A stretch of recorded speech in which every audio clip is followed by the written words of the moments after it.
Hello guys, hello mga classmate. Magandang hapon sa inyong lahat. Ito kaka-out lang natin sa trabaho. Magkwentuhan tayo about anxiety disorder. So guys, share ko lang no, marami kasing nagtatanong sa akin, may mga nagko-comment. Kuya, naranasan mo ba itong gantong sintomas? Kuya, naranasan mo ba itong gantong sintomas na namamanhid yung paa ko, ganyan, etc. Ang dami nilang tinatanong sa akin kung naranasan ko ba yung mga sintomas na nararanasan nila sa ngayon. So masasabi ko lang no, iba-iba kasi tayo ng resistensya ng katawan. Maaaring yung naranasan ko is nararanasan nyo rin ngayon. Yung iba naman na mahihina yung resistensya, maaari namang yung nararanasan nilang sintomas is mas malala o mas marami silang nararanasang sintomas kaysa sa naranasan ko. So, ginawa ko itong video para sabihin ko lang sa inyo, i-share ko lang sa inyo yung mga sintomas na tumama sa akin nung kasagsagan ng anxiety disorder ko. Yung mga sintomas na naranasan ko nung kasagsagan ng anxiety disorder ko. May mga video na ako nito ng mga nakaraang video, pero uulitin ko na lang uli para sa inyo guys. So, una dyan, naranasan kong sintomas yung mabigat na ulo, masakit na ulo, yung feel mo high blood ka, yung bumibigat pati yung batok. Tapos hanggang dito yan. Mararamdaman mo dito yan. Mararamdaman mo yan dito. Yan, tapos sumasama yung batok, yung bigat ng batok na kala mo kumakapal. Minsan naman may konting bigat sa gawing kaliwa ng likod ng batok. Yan, yung feeling mo high blood ka, pero pag chinek mo naman yung bibi mo, hindi, normal lang. So, sintomas lang po yan ni anxiety disorder. Huwag kayong basta-basta magpapanik. Huwag kayong magpapadala sa sintomas na yan. So, meron pa akong sintomas na naranasan noon na yung mata ko nagbe-blurred. Yan.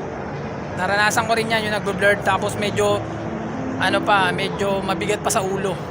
Hindi lang yung blurred medyo mabigat pa sa ulo, kala mo kumakapal yung ulo mo. Yan, naranasan ko yan. Yung sobrang hilo, nakala mo dinuduyan ka. Alam mo dinuduyan ka na kahit nakaupo ka lang, yan, naranasan ko yan. Yung napakahirap talaga yung hilo. Talagang matagal ko naranasan yan. Nahihilo ka. Ibang hilo talaga, mabigat talaga. Kasi hindi yung basta-bastang hilo na naranasan mo dati. Iba yung hilo ng may anxiety disorder talaga. Naranasan ko yan. Yung feeling mo nabibingi ka, humihina yung pandinig mo. Yan, naranasan ko yan. Humihina yung pandinig. Kala mo nabibingi ka na. Naranasan ko po yan. Yung dati, first 1 week ng anxiety disorder ko, naranasan ko yung nagpanik ako sa loob ng bus. Naranasan ko may mahapding ugat sa likod ko. Dito bandang likuran. Yung feeling ko feeling ko mahabang ugat na masakit. Yan, naranasan ko yan, tumindi yan nung nagpanik ako sa loob ng bus. Tapos pagbaba ko, sobrang manhid na ng likod ko, as in wala na ako naramdaman. Nagkaroon lang ng pakiramdam yon noong pinahiran ko siya ng ipicacent oil. Yun, nagkaroon siya ng pakiramdam. Pinamagano ng update, parang may naipit pa rin na ugat sa likod ko. Yun, naranasan ko po yun. Naranasan ko rin yung nagpapawis yung kamay. Yan, nagpapawis yung kamay, kasabay niyan, bigla-bigla ako manghihina, manlalambot. Yung mga ngatog, yung mga kalamnan ko. Yung manghihina ka basta. Bigla kang manghihina, naranasan ko yan. Tapos kasabay ng panghihinang yun, yung palpitation, mabilis na pintig ng puso, naranasan ko po yan. Bigla-bigla na ako manghihina. Ang ginagawa ko nun, umiinom ako ng warm water. Kahit pa paano maiibsan. Tapos maya-maya, paunti-unti, babalik uli yung lakas ko. Yun, naranasan ko po yun. Kasi yan sabay-sabay kasi yan magpapawis yung kamay ko. Dati sabay-sabay na naranasan ko to, magpapawis yung kamay ko, mangangatog yung yung mga kalamnan ko, manghihina ako, tapos sasabay pa yung mabilis na pintig ng puso, yung heart palpitation, tapos yung hilo sasabay din. Basta yun nga yung advice ko sa inyo, na kapag nagpadala ka talaga sa mga sintomas, lalong titindi, lalong tumitindi siya. Pero pagka in-ignore mo, hanggang dun lang siya. Kasi pag napaniwala mo yung sarili mo na wala lang to, talagang hindi siya tumitindi. Pero kapag napaniwala mo yung sarili mo na natakot ka niya, kumbaga nagpadala ka talaga sa kanya, natakot ka talaga, lalong tumitindi yung lakas niya. Yung lakas ng anxiety disorder, lalong tumitindi. Yan, base sa aking mga karanasan yan.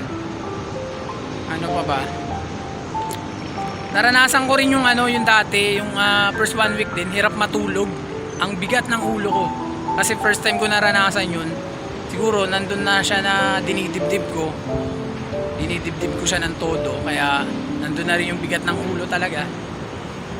So iba kasi yung kapag naka-experience ka ng anxiety disorder kaysa dun sa iba yung advice ng naka-experience ng anxiety disorder kaysa dun lang sa may background lang sila, yung kumbaga kaysa dun sa mga psychiatrist. Hindi naman nila na-experience kasi. Hindi nila na-experience. Tayo na-experience natin, kaya alam talaga natin yung pakiramdam. So hindi ako against sa mga psychiatrist. Nagpapasalamat pa ako kasi syempre naliliwanagan tayo na dahil sa kanila naliliwanagan tayo na ganito yung sakit natin. Ando yung mga counseling nila na nakakatulong sa atin. Ayun, so hindi ako against sa kanila, pero ang masasabi ko lang ay iba yung advice ng iba yung advice ng naka-experience. Kumbaga yung nakadanas ng anxiety disorder, iba yung advice kaysa dun sa mga counseling nila. Pero hindi ako against sa kanila, nagpapasalamat ako sa kanila. Pati sa mga doktor, syempre nagpapasalamat tayo. Hindi tayo against sa mga doktor at mga doctor of psychiatrist, psychologist, mga ganyan. Ano pa ba yung naranasan ko doon? So yun, kagaya ng mga advice ko, iba-iba tayo ng resistensya ng katawan eh. So merong mga iba na ganun yung mga sintomas sa kanila kung tumama. Meron namang malakas yung pangangatawan, katulad ng mga construction worker na nagkaroon ng nervyos, nagkaroon ng anxiety disorder na mga construction. Iba yung pangangatawan nila eh. So sanay sila sa mga sakit ng katawan, kumbaga kaya binabaliwala nila, kaya madali silang nakaka-recover. Meron naman napaka-sensitive ng katawan, so konting sintomas lang is ninenervyos na. Doon tumatagal yung anxiety disorder kasi nagpapadali sila ng gusto. Tsaka doon yung mas maraming sintomas.